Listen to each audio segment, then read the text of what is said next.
Every prophet, sage and savior became such by the power of meditation.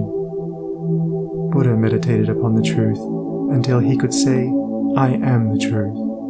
Jesus brooded upon the divine immanence until at last he could declare, "I and my Father are one." Meditation centered upon divine realities is the very essence and soul of prayer. It is the silent reaching of the soul toward the eternal. Mere petitionary prayer without meditation is a body without a soul, and is powerless to lift the mind and heart above sin and affliction.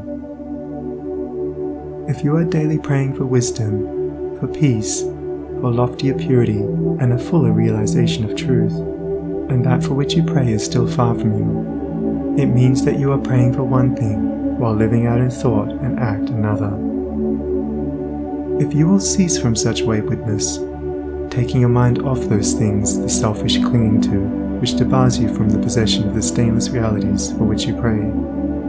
If you will no longer ask God to grant you that which you do not deserve, or to bestow upon you that love and compassion which you refuse to bestow upon others, but will commence to think and act in the spirit of truth, you will, day by day, be growing into those realities, so that ultimately you will become one with them. He who would secure any worldly advantage must be willing to work vigorously for it, and he would be foolish indeed who, waiting with folded arms, expected it to come to him for the mere asking. Do not then vainly imagine that you can obtain the heavenly possessions without making an effort. Only when you commence to work earnestly in the kingdom of truth will you be allowed to partake of the bread of life. And when you have, by patient and uncomplaining effort, earned the spiritual wages for which you ask, they will not be withheld from you.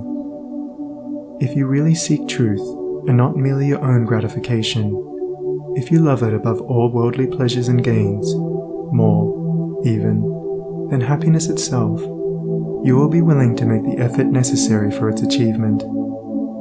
If you would be freed from sin and sorrow, if you would taste of that spotless purity for which you sigh and pray, if you would realize wisdom and knowledge, and would enter into the possession of profound and abiding peace, come now and enter the path of meditation, and let the supreme object of your meditations be truth.